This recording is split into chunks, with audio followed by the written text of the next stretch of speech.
it's going to be a lot of talk about both the quarterbacks in this game, but this was a really great defensive game from really both teams. To be completely honest, Arvell Reeves he had 9 tackles, 4 solo tackles, and a sack in this game.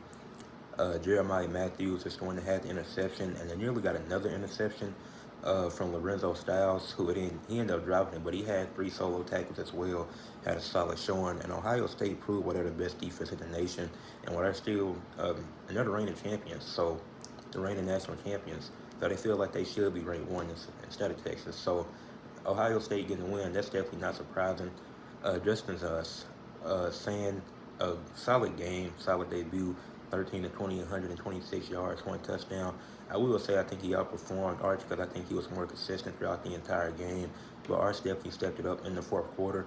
But I think what hurt Texas is really the play calling, because you had it was one drive where you got to the goal line, ran 4 straight runs. If you're on the goal line, why are you running 4 straight runs and 2 being design runs to Arch manage?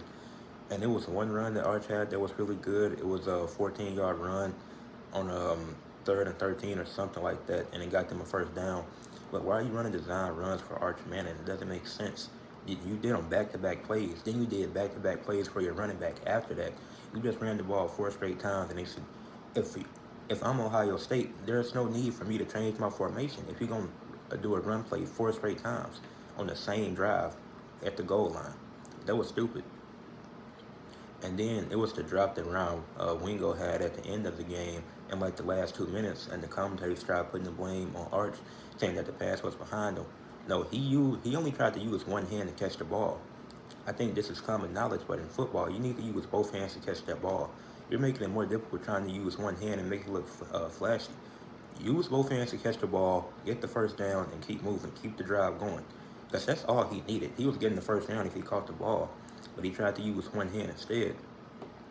And then Cortavian Wisner, he had a good game for Texas. 16 carries, 80 yards, 5 yards per carry. He didn't have a touchdown, but those are good stats. He had a solid showing. So I think if they give him 20 carries next game, I think they could definitely win the next game. Obviously, I think Arch is going to improve. This is a good test for Arch. Going into a situation like this on the road against the top defensive team in the nation, I think he can only improve from here. Like he gonna have some struggles in his freshman year, but I don't think it's gonna have a explosive start as he did here. But this is a good win for Ohio State. They'll probably be ranked one next week once they do the power rankings, which they should be ranked one. But this was a good win for Ohio State and a great game that I enjoyed.